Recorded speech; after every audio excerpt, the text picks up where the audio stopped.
months after the ceasefire.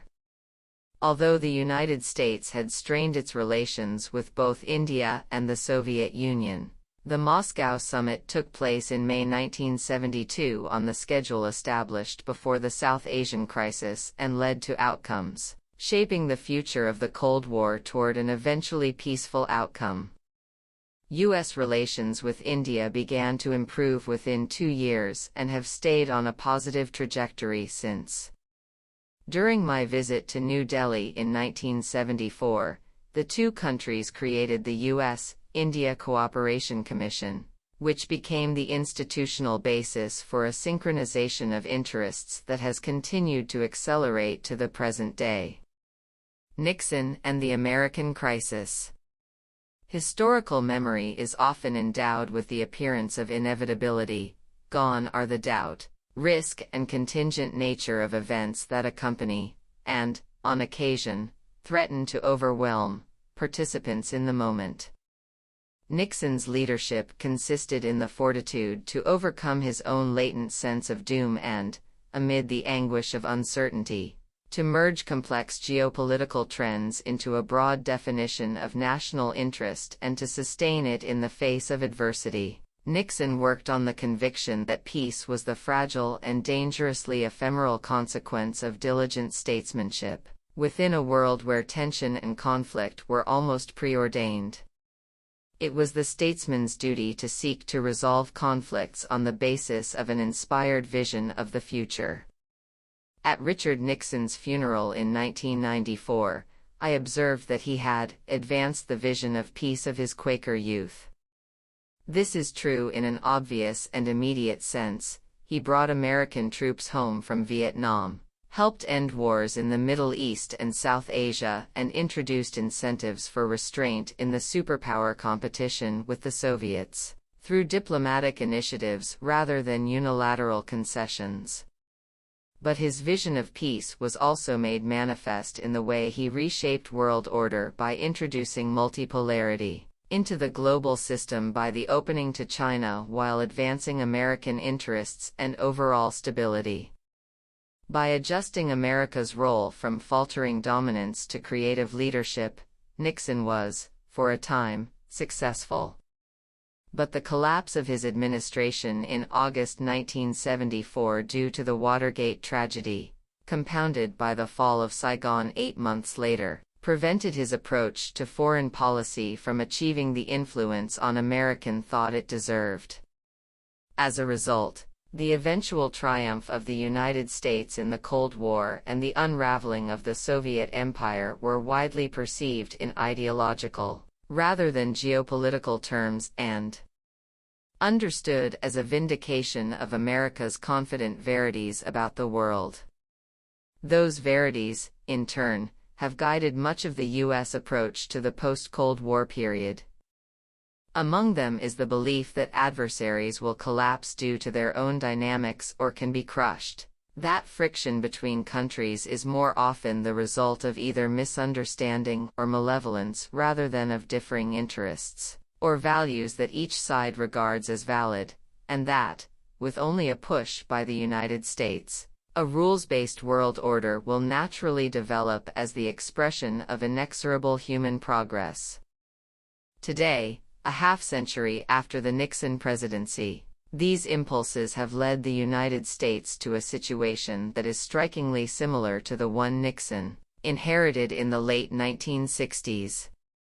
Once again, it is a tale first of exuberant confidence generating overextension and then of overextension giving birth to debilitating self-doubt. Once again, in almost every region of the world, the United States confronts major interlocking challenges to both its strategies and its values. Universal peace, long anticipated, has not arrived. Instead, there is renewed potential for catastrophic confrontation. And, once again, swings between reckless triumphalism and righteous abdication signal danger for America's position in the world. A Nixonian flexibility, at once realistic and creative, is needed for American foreign policy. Despite many important differences between Nixon's time in office and today, three familiar principles from his statesmanship would continue to benefit the United States: the centrality of the national interest, the maintenance of the global equilibrium, and the creation of sustained and intense discussions among major countries, to construct a framework of legitimacy within which the balance of power can be defined and observed. Certain qualities of Nixon's leadership would help to actualize these principles: an understanding of how different aspects of national power relate to one another, an awareness of minute shifts in the global equilibrium and the agility to counterbalance them, an imagination for tactical boldness, a facility for relating the management of regional disturbances to a global strategy, and the vision to apply America's historic values to its contemporary challenges. Managing the global order requires an acute U.S. sensitivity to evolving and often ambiguous events. It also demands an ability to identify strategic priorities. We must ask ourselves, which threats and opportunities require allies, and which are so central to American national interests and security that we will deal with them alone, if necessary. At what point does multilateral commitment compound strength, and when does it multiply vetoes? To achieve the goal of peace, confrontational forms of competition must leave room for a sense of shared legitimacy. Together, balanced power and agreed-upon legitimacies supply the soundest structure for peace. Toward the end of his first term in office, Nixon addressed a joint session of Congress at which he presented the results in foreign policy that his administration had secured to that point, framing them as at once a national achievement and a worldwide mission. An unparalleled opportunity has been placed in America's hands. Never has there been a time when hope was more justified, or when complacency was more dangerous. We have made a good beginning. And because we have begun, history now lays upon us a special obligation to see it through. The essence of Nixon's diplomacy lay in his disciplined application of American power and national purpose, after it had been on the verge of being consumed by domestic controversies. There existed, after the 1972 election, a possibility that the methods and thinking behind the administration's first-term diplomatic achievements might be translated into a lasting school of American foreign policy, a recalibration not only of strategy but also of mindset.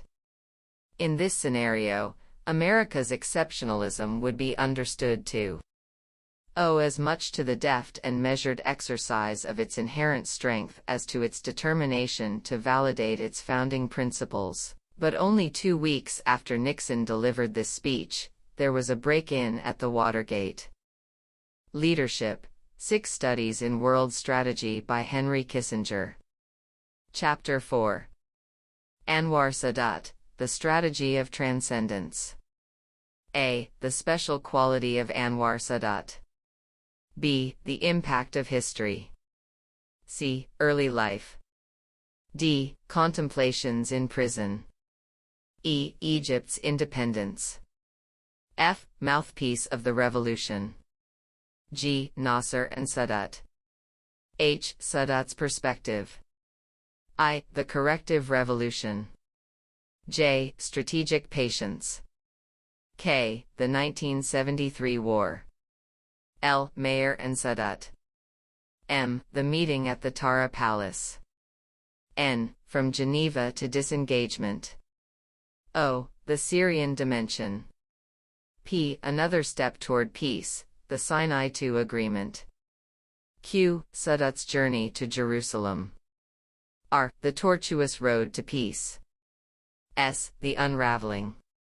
T. Assassination. U. Epilogue, the unrealized legacy. 4. Anwar Sadat, the strategy of transcendence. The special quality of Anwar Sadat. The 6 leaders discussed in this volume are akin in their commitment to securing a new purpose for their respective societies, and in each case seeking to relate that purpose to a meaningful tradition. Even when their legacies have been controversial, 5 of them have been recognized by posterity and incorporated in the history of their countries. It was different with Anwar Sadat, President of Egypt from 1970 to 1981. His triumphs were mainly conceptual in nature, and their implementation was truncated by his assassination. His regional heirs, scant in number, adopted only the practical rather than the visionary aspects of his efforts and did not display the single-minded courage with which he had infused them. As a result, his great achievement, peace with Israel, is remembered by few, and his deeper moral purpose is ignored by almost all, even though it formed the basis of the Israeli-Palestinian Oslo Accords, peace between Israel and Jordan, and Israel's diplomatic normalization with the United Arab Emirates, Bahrain, Sudan, and Morocco. During a period of seemingly intractable regional conflict and diplomatic deadlock, Sadat's contribution was a bold vision of peace, unprecedented in its conception and daring in its execution. Unimpressive in his earlier life, a revolutionary. In his formative years, seemingly only a secondary figure even after achieving high national office and not taken seriously upon his rise to the presidency, Sadat put forward a concept of peace, the promise of which remains to be fulfilled. No other contemporary figure in the Middle East has professed comparable aspirations, or demonstrated the ability to realize them. His brief episode thus remains a stunning exclamation point in history. As President of Egypt, Sadat did not fit the mold of his regional contemporaries, national leaders dedicated to uniting the Arab Middle East and North Africa under a single banner. Unlike his charismatic predecessor Gamal Abdel Nasser, his histrionic Libyan neighbor Muammar Gaddafi, or the dour military realist Hafez al-Assad of Syria, Sadat, after exploring their approach to the international system, shifted dramatically to the methods of diplomacy practiced in the West.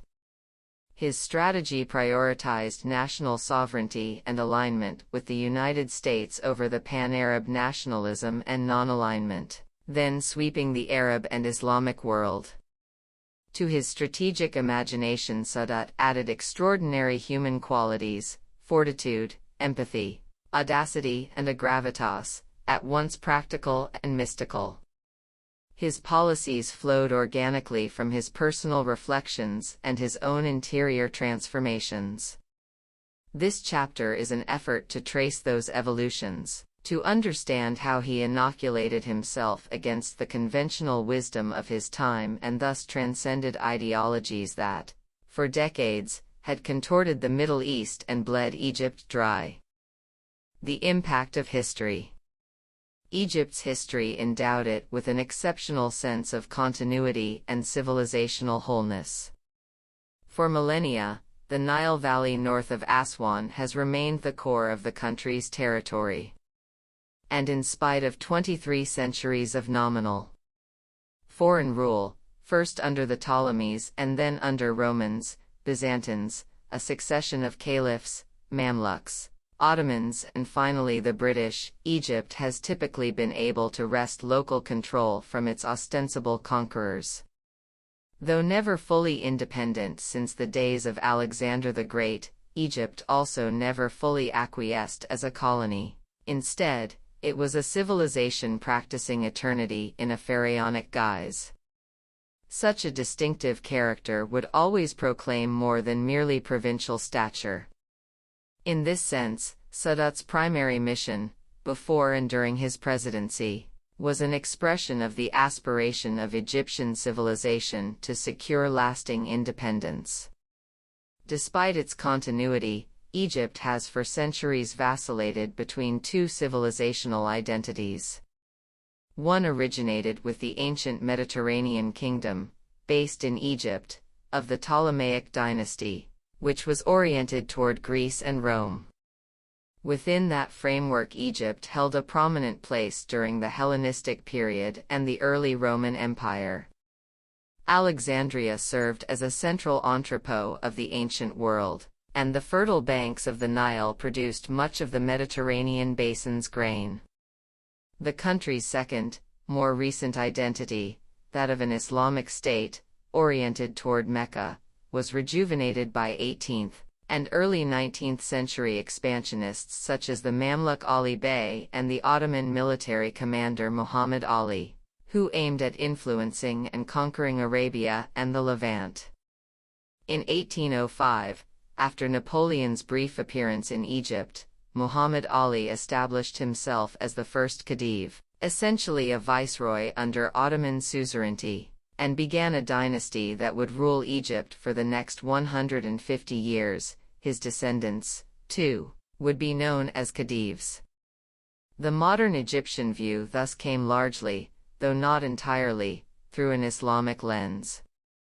Throughout the long 19th century, the spirit of Egyptian independence became intertwined with Western ideals. Egypt experienced a profusion of liberal Arabic thought, El Nahda, the Egyptian Renaissance, much of it inspired by translations from liberal and revolutionist French writings. In the late 1870s, the Ottomans, administrators of the country since the 16th century, temporarily established a written constitution that endorsed popular political representation and experimented with parliamentary rule. In this moment of inspiration, the identities of Egypt layered upon each other to produce an intellectual fusion, exemplified by the great reformist philosophers Jamal al-Din al-Afghani and his student Muhammad Abduh, who articulated a reinvigorated Islam compatible with the principles of Western political structures. But these visionaries proved the exceptions to the rule. The country would wait 3/4 of a century for another who could rise above the divisions in Egyptian thought. The Egyptian Khedives, who by the second half of the 19th century had achieved de facto independence from weakening Ottoman rule, saddled the country with debt, leading in 1875 to the sale to Britain of Egypt's stake in the Suez Canal, and the surrender of Egypt's rights of operation there. In this way, beginning in 1876, Paris and London asserted control over Egyptian finances. In 1882, Britain occupied Egypt and named itself Egypt's protector. Henceforth, Egyptian nationalism began to express itself against the same European powers whose writers had once inspired it. Nationalism, newly combined with a sense of Arab solidarity and fueled by a resentment of Britain's ongoing interference, characterized the mindset of much of Egypt in the first half of the 20th century. This was the milieu into which Anwar Sadat was born in December 1918. Early life. Anwar Sadat was one of 13 children born to a father of partly Turkish heritage who worked as a government clerk for the army, and a mother whose Sudanese father had been forcibly brought to Egypt and enslaved. The family lived in Mit Abu al-Kum, a rural village in the Nile Delta, until Anwar was 6, at which time they moved to a Cairo suburb. The period in Cairo was difficult. Sadat's father took another wife, relegating Sadat's mother and her children to second-class status within the family. There were many mouths to feed, and the family was sometimes too poor to buy bread. This was a time to which Sadat would almost never refer publicly, preferring to recall a childhood in the idyllic countryside rather than in a crowded and very ordinary urban flat. In public appearances later in life, he would often introduce himself as a child of the Nile and a farmer. In his youth, Sadat showed an instinctive patriotism that predated any political theorizing or ideology. As a child in Mit Abu al-Kum, he had idolized the anti-colonial icon Mahatma Gandhi, dressing in a white sheet and pretending he did not want to eat.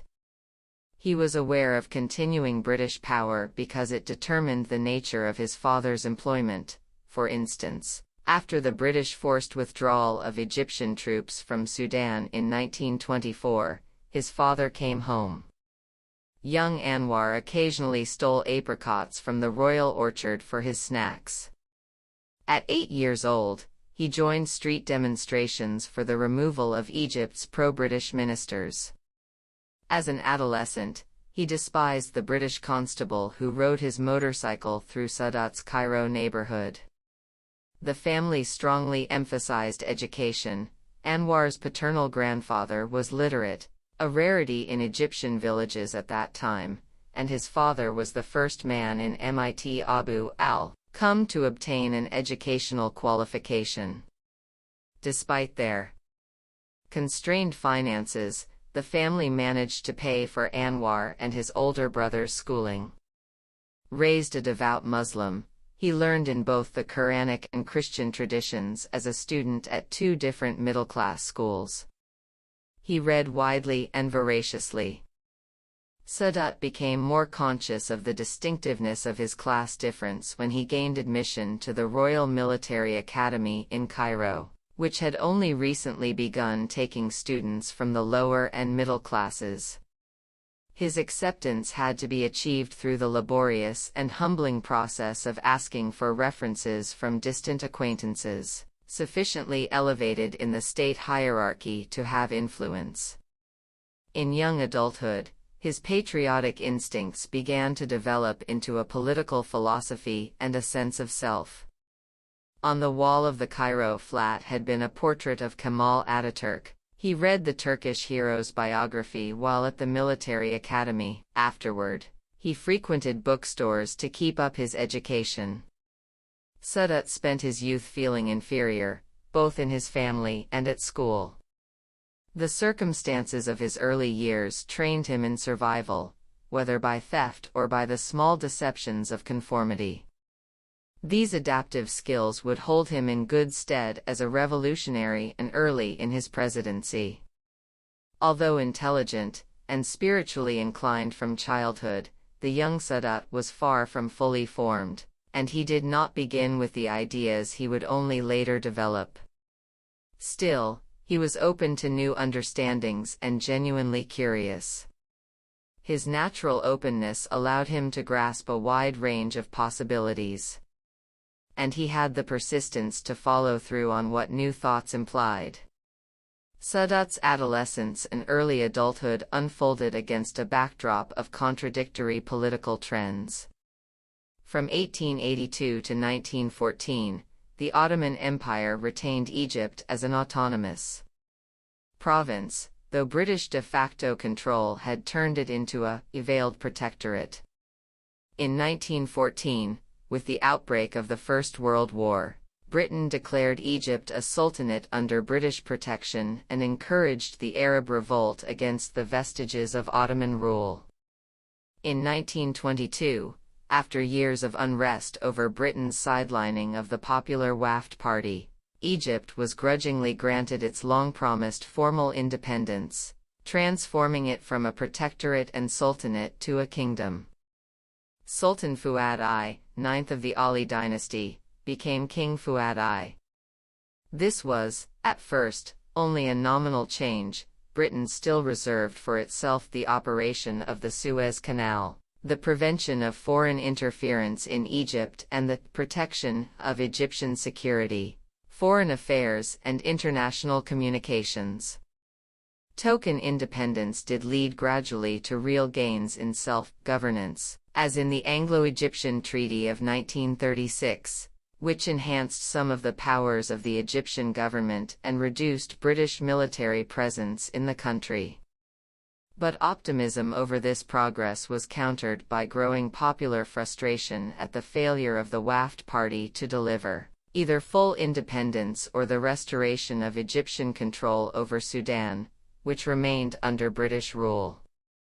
Public despair of reform and opposition to the British reached a crescendo in February 1942, when British troops and tanks surrounded the Abdeen Palace, forcing King Farouk, Fuad's successor, to approve a government selected by the British. Egyptian nationalists later pointed to the humiliation of the king as a direct cause of the revolution in the following decade. The principles espoused by revolutionary groups in Egypt appealed to Sadat's earliest religious and political convictions. Believing in an Islamic Egypt, he idolized Sheikh Hassan al-Banna, the founder of the Muslim Brotherhood, and met with him. Al-Banna also held an uncompromising stance on achieving real independence. Thanks to his Sudanese heritage, Sadat came to regard the continuing British rule in Sudan as a personal affront. For him, the British were criminal interlopers and Winston Churchill a thief and hated enemy, who had humiliated Egypt. In 1939, as a 19-year-old lieutenant fresh out of the academy, Sadat met another young officer named Gamal Abdel Nasser. Nasser had formed the Free Officers, an underground revolutionary group within the Egyptian military. Like the Muslim Brothers, the Free Officers planned to employ armed efforts to gain independence. Sadat eagerly accepted Nasser's invitation to join the movement. Sadat's anti-British fervor led him down the road of revolutionary violence.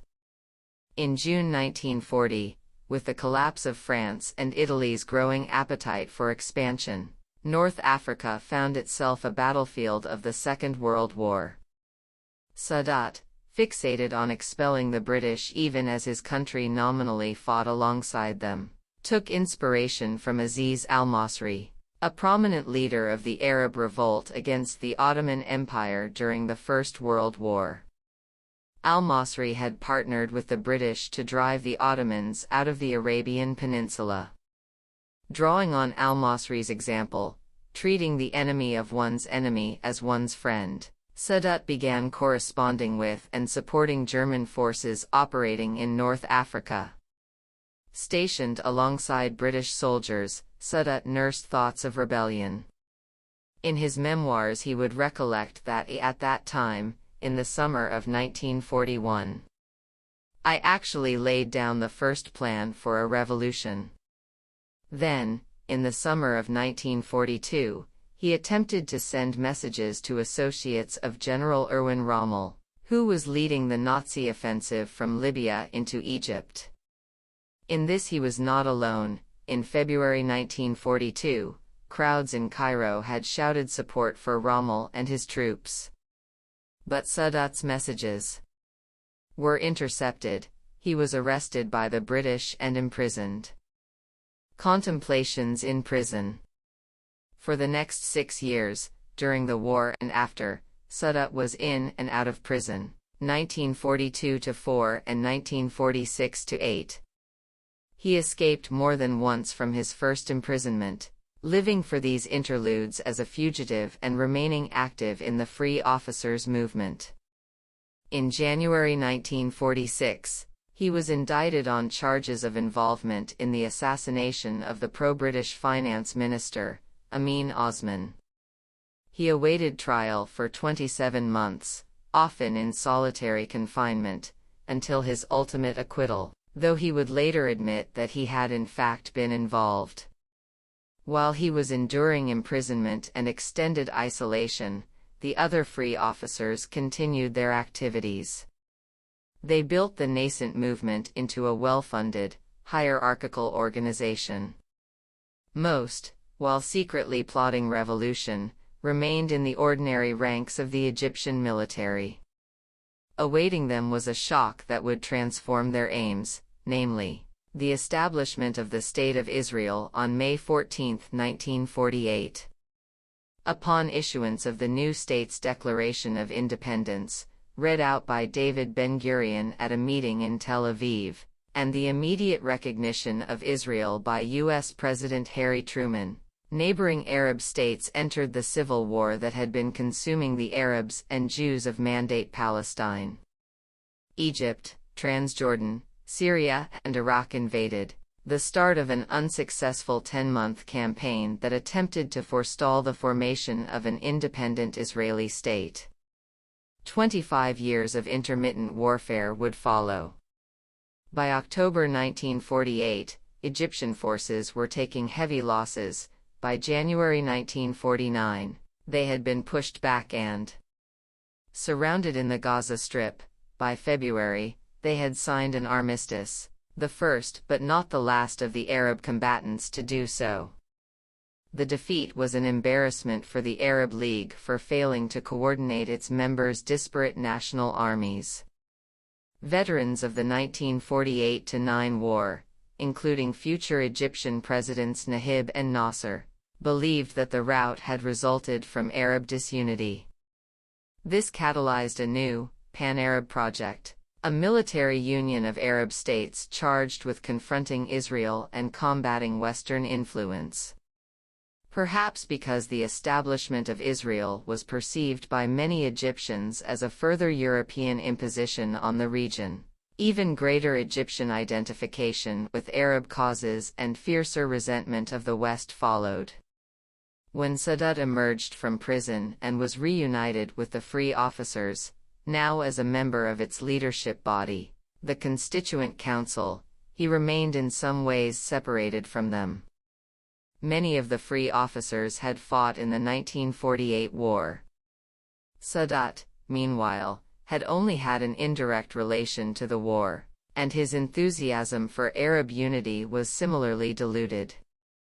Moreover, in prison he had undergone a profound transformation.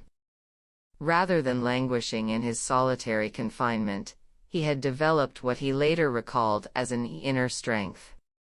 Already formed by the slow rhythms of his rural childhood, he professed to have found still greater serenity in prison.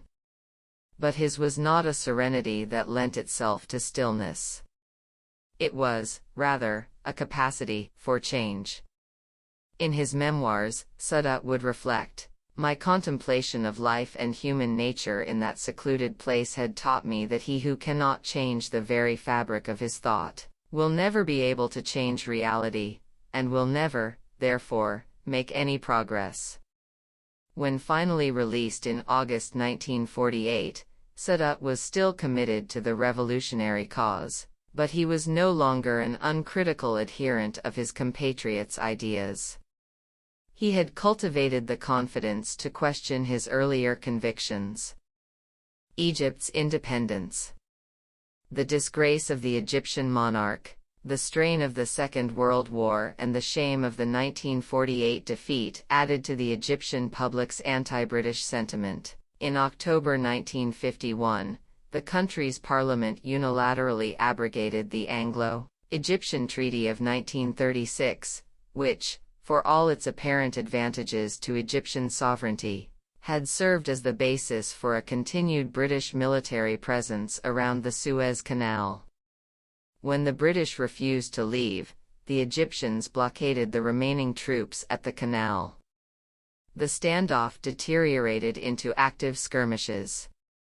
On January 25, 1952, British tanks demolished the Egyptian police station in Ismailia, killing 43 men. 2 days later, thousands of outraged Cairenes took to the streets. The ensuing riots sent much of downtown Cairo up in smoke. It became known as Black Saturday. In the following months, government by parliamentary majority became impossible. 3 successive governments were formed and then dissolved.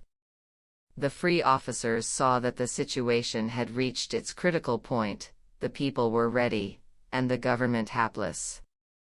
Hoping to neutralize the British by convincing Britain's American ally of a fait accompli, the officers sent word to the U.S. Embassy that a major move was imminent. On July 23, 1952, they carried out a successful coup against Farouk, who abdicated in favor of his infant son, King Fuad II. It was Sadat who drafted the king's abdication statement and declared the officers' triumph over the radio. His subdued announcement emphasized the internal reconstitution of Egypt's government and military, the expulsion of foreign influence and the establishment of diplomatic relations with other states on the basis of equality. A council of regents stepped in to manage the monarchy, as was customary with an infant king. But the real power now lay with the Revolutionary Command Council, RCC, of which General Nahib was the head. The RCC proclaimed a new constitutional charter, by which it would rule for a transitional period of 3 years.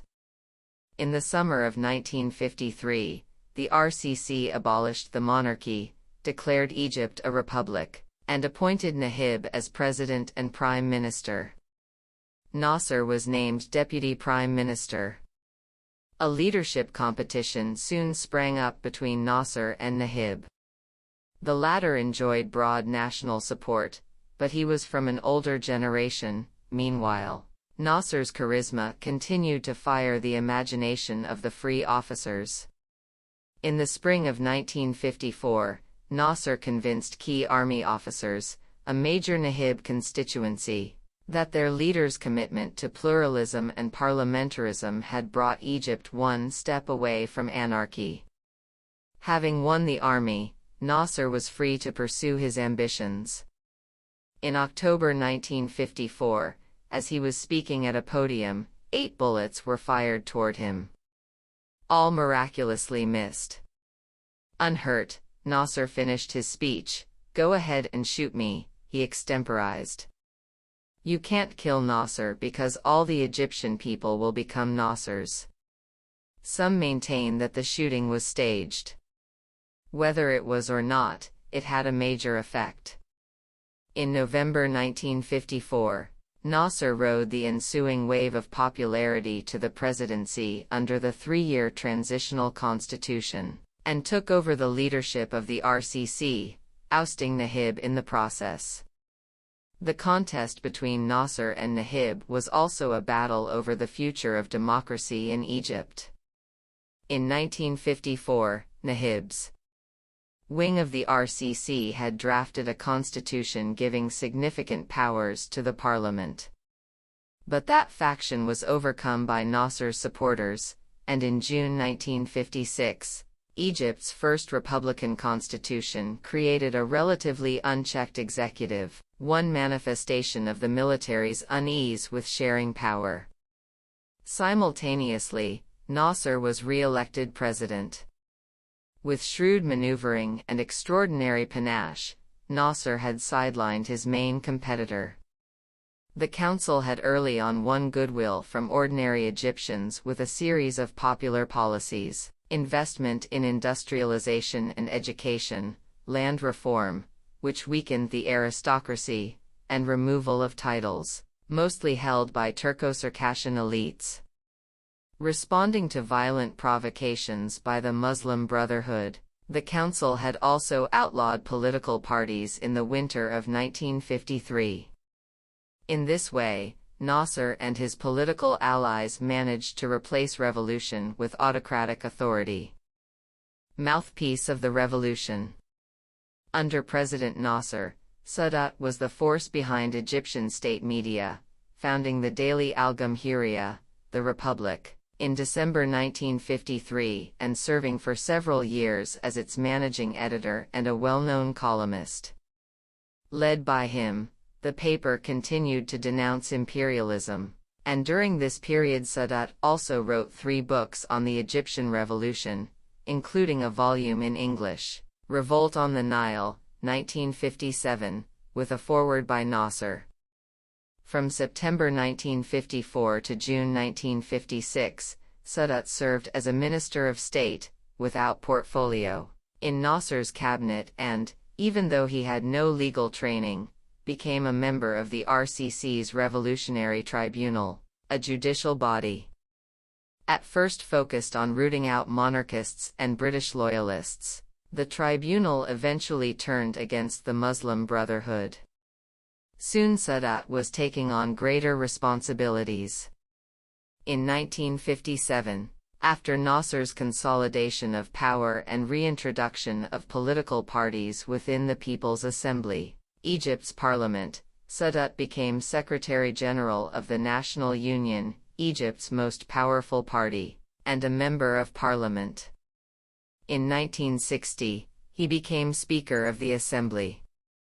Despite his elevated positions, Sadat maintained a low profile.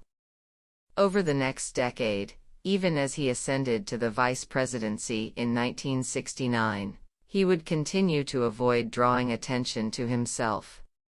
Later, after he became president, a journalist would ask if his relatively minor stature had been the reason for his good relationship with Nasser.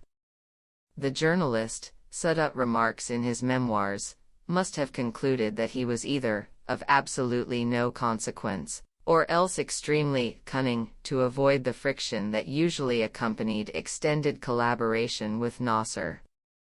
Sadat replied, "I was neither inconsequential during Nasser's lifetime nor shy or cunning at any point in mine. The matter is quite simple. Nasser and I became friends at the age of 19. Then came the revolution. He became president of the Republic. I was glad, for the friend I trusted had become president, and that made me happy." Sadat was right to note that he was hardly inconsequential. Even as he avoided publicity, he played key roles in Nasser's programs, particularly in foreign policy, foreshadowing many of the efforts he would pursue as president. Nasser sought to delegitimize and imprison the Muslim Brothers because they posed a political threat, but he also wanted to maintain support among Egypt's majority Muslim population. To that end, in 1954, he formed the Islamic Congress, an organization to develop relations between the state and prominent imams. He appointed Sadat as chairman. Of deep faith himself and formerly having corresponded with leading Muslim brothers, Sadat was uniquely equipped to serve as a bridge between Nasser's secular government and the Brotherhood as well as other Islamic leaders. Later in his career, he would again attempt to blend secularism and spirituality in Egyptian society, in both cases with only mixed results. The Islamic Congress also served an important purpose abroad, to align Egypt with Saudi Arabia against the British-sponsored Baghdad Pact, an anti-Soviet defensive alliance, also encouraged by the United States. Nasser saw the pact as a Western ploy to co-opt the Arab world, and to build up Iraq as a counter to Egypt, and, in 1954, refused to join. That same year, Sadat disrupted Jordan's plans to join the pact by putting pressure on some of its ministers to ensure the deal's failure. One Western observer named him as one of the direct causes of the breakdown of the negotiations. Sadat managed a similar outcome in Lebanon by comparable methods. By the end of the 1950s, Sadat had become at once an indispensable and a relatively inconspicuous part of the Egyptian government. He controlled key domestic constituencies and enjoyed collegial relationships with other legislators. He had proved himself an able diplomat, with a particular quality of empathy. He was a professional public figure adhering to President Nasser's line. Yet, within those constraints, he had already started to formulate an original vision of where his country might be led. Nasser and Sadat. Nasser held hypnotic sway over Egypt and the Arab world's popular imagination. During his period in office, he particularly excelled in the management of confrontations, first against Britain, then against Israel, but was less skillful in the practicalities of administration. As one Middle East specialist wrote in 1967, Nasser had a remarkable talent for knowing what he wants at a given moment, and how to change his stance and seek reconciliations with opponents when he is overextended. But he clearly dislikes making definitive long-range bargains, perhaps partly because of his temperament but more essentially because the Egyptian revolution, like other Arab revolutions, is still groping for a clear sense of its purposes. Through the mid-1950s, Nasser continued in what Sadat regarded as the original vein of the revolution, The defense of Egypt's national prerogatives. In October 1954, he negotiated a new agreement with Britain to formally replace the annulled 1936 Anglo-Egyptian Treaty. British soldiers would withdraw within 2 years, ridding Egypt's soil of foreign troops for the first time since the occupation in 1882. Early on, Nasser maintained open channels with both the United States and the Soviet Union.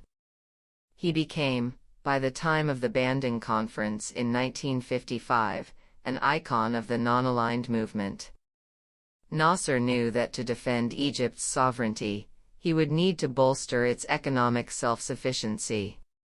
In that spirit he embarked on the Aswan High Dam, a signature project that, once completed, would control the flow of the Nile, reducing flooding, increasing arable land and producing hydropower. In December 1955, the United States, Britain and the World Bank agreed to finance the dam's construction. It soon became clear, however, that Egypt would not be able to repay the loan. Private investment and development since the revolution had been slow. Nasser's needling of the West, anti-American propaganda, support for anti-Western forces in the Congo, Libya and Algeria, an arms deal with Czechoslovakia, recognition of the People's Republic of China, led the United States and Britain to believe he was already on the Soviet side.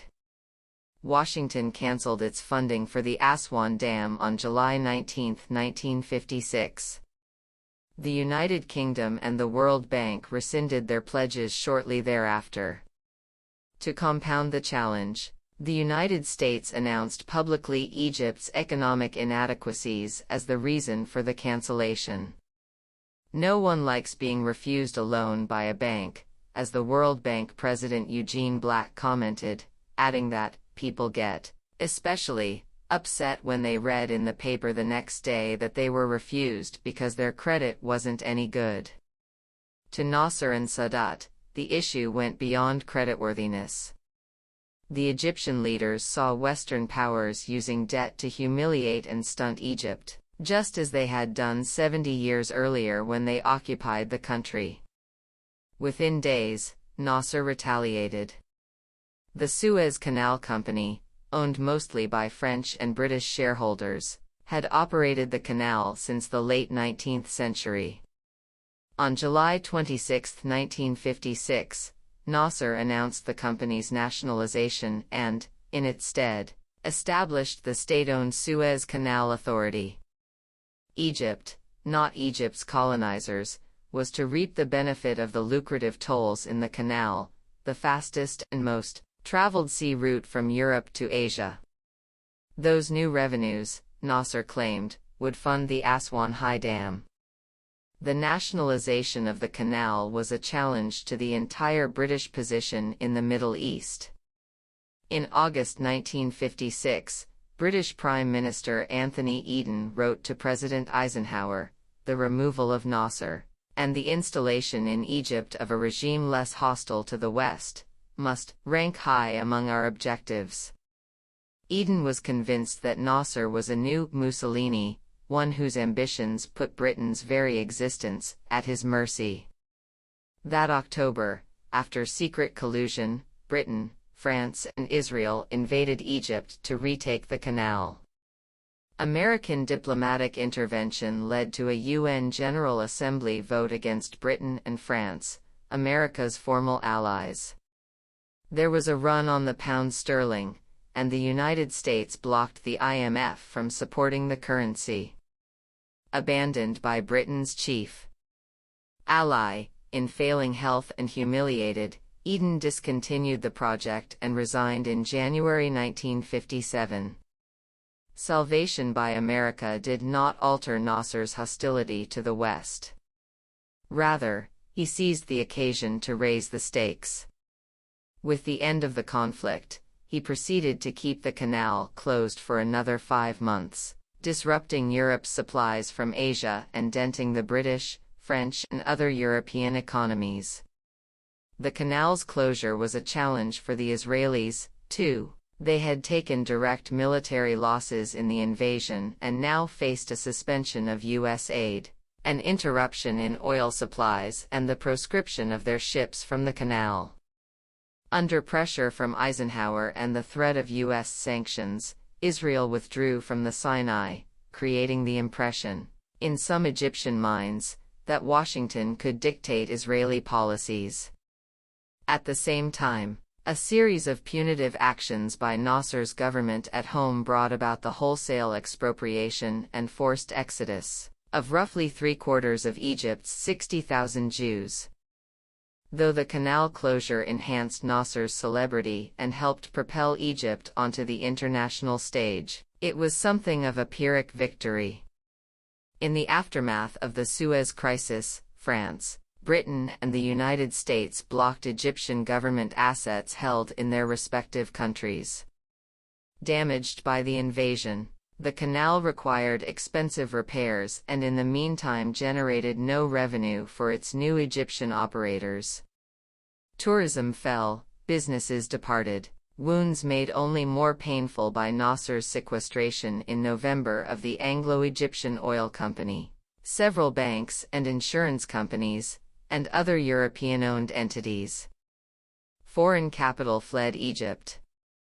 The Soviets seized the occasion to build a new international alignment, solidifying Egypt's alienation from the West. Over the next 8 years, Soviet Premier Nikita Khrushchev would pledge large loans on favorable terms, $325 million for the Aswan High Dam, followed by nearly $175 million for other industrial projects. Soviet aid, military equipment and military advisors by the tens of thousands poured into Egypt. In the Arab world, Nasser's nationalization of the Suez Canal Company and defense against the European and Israeli military operations had made him a hero. He relished his leadership role and cultivated it with slogans of Arab solidarity. But once he was crowned leader of the Arabs wanted him to lead. For Egypt, reliant for food on foreign aid from the United States and for arms on the Soviet Union, shouldering others' burdens was an unwelcome and infeasible project. When Syria approached Egypt with a request for union, however, Nasser could not refuse. To do so would have been to reveal the limits of his commitment to the Arab world. Thus was born the United Arab Republic, UAR, an ill-fated experiment in Arab unity that lasted just 3 years, from 1958 to 1961. Increasing pan-Arab aspirations led Nasser to involve Egypt in the Yemeni civil war, a draining, unproductive conflict later dubbed Egypt's Vietnam. Egyptian forces would not be fully extracted from Yemen until 1971. Having already overextended Egypt's foreign commitments, Nasser, in 1967, decided to challenge Israel. On the basis of Soviet information, which turned out to have been faked, that Israel was about to attack Syria, Nasser closed the Straits of Tiran and moved his army into the Sinai Peninsula, which since the Suez Crisis had been in effect demilitarized. In the resulting war, the Israeli Air Force wiped out its Egyptian counterpart while Israeli troops occupied the West Bank, the Gaza Strip, the Golan Heights, East Jerusalem, and the entire Sinai. The Six-Day War, waged in June 1967 on the Arab side by the joint forces of Egypt, Syria, and Jordan, aided in certain theaters by Sudanese contingents and in others by Palestinian guerrillas, ended with Israel more than tripling its territory, placing its forces on the Suez Canal and leaving its Arab neighbors humiliated. Nasser was so embarrassed by the defeat that he resigned the presidency on June 9. Called back to office by popular demonstrations, he tried to restore his prestige by launching a war of attrition against Israel. But rather than regaining Egypt's former glory, the war in Yemen, the Six-Day War and the War of Attrition, which lasted until 1970, had the cumulative effect of draining Egypt's resources and further increasing its dependence on the Soviet Union. In 1967 and 1968, Egypt's economy contracted. Domestic development lagged. Productivity remained low. A second Suez Canal closure, which would persist for 8 years, robbed Egypt of the very revenues that had motivated the canal's nationalization.